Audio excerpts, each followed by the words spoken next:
Now the next topic is self induction. What is a self induction? Self induction अपने आप में produce होती है. Self induction it is a property of a coil basically. ये coil की property है. क्या है प्रॉपर्टी है? It is a property of coil by virtue of which the coil oppose any change in the strength of the current flowing through it by inducing a EMF.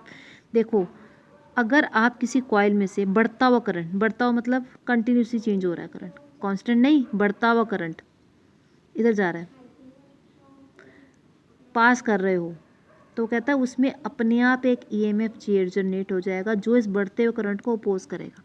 It is a property of a coil जिसके कारण से अगर आप the current flowing through it change कर रहे हो by by virtue of which the coil oppose any change in the strength of the current. आप current को चेंज करते हो, कॉइल में से करंट जा रहा है, आप उसको चेंज कर रहे हो, तो इसमें अपने आप ईएमएफ आएगा जो उसको अपोज करेगा. ओके, तो देखो करंट इधर इंक्रीज हो रहा है ना, किधर करंट जा रहा है, करंट इधर इंक्रीज हो रहा है, तो ईएमएफ किधर आएगा जो इसको अपोज करेगा. This is called as self induction. Self induction मैं बार बार बोली, दिस इज इंडक्शन. ना कोएफिशिएंट ऑफ सेल्फ इंडक्शन क्या होता है? अभी आपने पढ़ा है five proportional to I, but obviously बात है जितना फ्लक्स ज़्यादा उतना करंट भी ज़्यादा. तो फाइव प्रोपोर्शनल टू आई है, फाइव को प्रोपोर्शनल टू आई करके इक्वलिटी में चेंज करो. आपको पता है जब प्रोपोर्शनैलिटी को इक्वलिटी में चेंज करते हैं तो क्या आता है आपके पास? कांस्टेंट आता है. और यहाँ कांस्टेंट हमने लिया L, and this is called as L is called as coefficient of self induction और सेल्फ इंडक्टेंस. एल को हम क्या बोलते हैं? सेल्फ इंडक्टेंस और coefficient of self induction. Paper में बहुत बार ये क्वेश्चन आता है डिफाइन सेल्फ इंडक्शन या डिफाइन सेल्फ इंडक्टेंस, दो अलग अलग चीज़ें हैं. Self induction it is a property of a coil. बच्चे बहुत बार कंफ्यूज हो जाते हैं और बहुत बार गलत भी करके आते हैं इस क्वेश्चन को. अगर इंडक्टेंस पूछा है तो आपको एल को डिफाइन करना है. अभी मैं आपको एल की डेफिनेशन भी दूंगी. अगर इंडक्शन पूछा है तो आपने ये प्रॉपर्टी बतानी है कॉइल की. Okay, now phi is equal to L I. Proportionality को इक्वलिटी में चेंज किया तो कांस्टेंट आया, और इस कांस्टेंट को हमने क्या नाम दिया? कोएफिशिएंट ऑफ सेल्फ इंडक्शन या फिर self inductance. Now see here, define करना हमने एल को. अब आई को 1 कर दो. आई को जब 1 पुट कर रहे हो तो फाई किसके बराबर आ रहा है? एल के बराबर आ रहा है. तो डिफाइन करो यहाँ से, the coefficient of self induction और self induction inductance is numerically equal to किसके बराबर है? फ्लक्स के बराबर. Is numerically equal to the amount of flux linked through a coil. कब? When unit current flows through it. तो phi किसके बराबर है? एल के बराबर. जब आई क्या है? 1. तो देखो क्या हुआ? Coefficient of self induction is numerically equal to the amount of magnetic flux is equal to the amount of magnetic flux when unit current flows through the coil.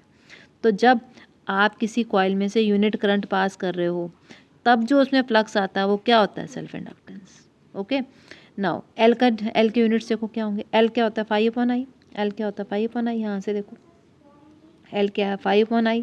Phi क्या है? फ्लक्स. फ्लक्स के units होते हैं weber. आई के क्या होते हैं? Ampere. तो weber upon ampere is Henry. तो एल के यूनिट्स क्या होंगे? हेनरी. अब एक तो ये डेफिनेशन है एल की सेल्फ इंडक्टेंस की. एक और डेफिनेशन है, देखो कैसे. फाई अभी करके हटे हम. फाई किसके बराबर है? L I. फाई को एल आई लिख दो, दोनों तरफ डिफ्रेंशिएट कर दो. एल कांस्टेंट है, इसको एज इट इज रहने दो. इधर क्या बन जाएगा? D phi by D T. इधर क्या बन जाएगा? D I by D T. आपको पता है E is equal to minus D phi by D T होता है. E is equal to minus D phi by D T होता है. तो D phi by D T क्या आ जाएगा? Minus E. D phi by D T क्या आ गया? Minus E. Minus E is equal to L D I by D T. L निकालो यहाँ से. एल आ जाएगा माइनस ई, इसको डिनोमिनेटर में ले जाओ. एल क्या आ जाएगा आपके पास? Minus E upon D I by D T. If D I by D T को 1 पुट करें, अगर हम D I by D T को 1 पुट करें तो एल न्यूमेरिकली, मॉड लिखा ना मैंने, मॉडलेस का साइन डाला है, तो एल किसके बराबर न्यूमेरिकली किसके बराबर बन जाता है? ई. तो what is self inductance? Self inductance is numerically equal to the induced EMF. किसके बराबर होगा? Induced EMF when rate of change of current is 1. मतलब अगर आप किसी कॉइल में से यूनिट अमाउंट से करंट को बढ़ा रहे हो, पहले 1 कर रहे हो, फिर 2 कर रहे हो, फिर 3 कर रहे हो, फिर 4 कर रहे हो, 1 अमाउंट से चेंज हो रहा है, तब जो ईएमएफ चेंज आएगा, जब आप यूनिट अमाउंट से करंट को फ्लो करवा रहे हो तब जो ईएमएफ आएगा, the rate of flow of current is 1, the rate of change of current in the coil is unity. एक एक अमाउंट से चेंज कर रहे हो तब जो ईएमएफ जनरेट हो रहा है कॉइल के अंदर, मैंने बोला ना करंट बढ़ेगा तो ईएमएफ आएगा जो इसको अपोज करेगा, तब जो ईएमएफ आ रहा है वो किसके बराबर होगा? एल के बराबर. यूनिट्स देख लो अब इसके, एक दो डेफिनेशंस कर लिया आपने सेल्फ इंडक्टेंस की, ये भी लिख सकते हो और आप ये भी लिख सकते हो। पेपर में आपको बहुत ज़रूर ध्यान रखना है कि आपसे इंडक्शन पूछा गया है कि इंडक्टेंस पूछा गया। यूनिट्स देखो, यहाँ से भी आपने यहाँ से एल के यूनिट्स निकाले थे हेनरी, अब यहाँ से भी निकालने लगे हम। देखो अभी आपने लिखा है L is equal to minus E D I by D T.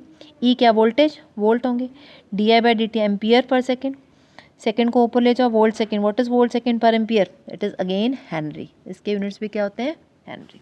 So this was all about the self induction. So 1 Henry को हम define करना चाहे तो कर सकते हैं। 1 Henry is the self induction of the coil when the current changes at the rate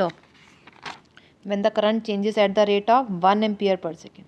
जब आप 1 एम्पियर पर सेकेंड के रेट से करंट चेंज करते हो तब जो EMF आता है that is called as self inductance 1 henry. Rate at the 1 ampere per second, then the induced EMF in the coil is 1 volt, okay, that is called as 1 Henry. So this was all about the self induction.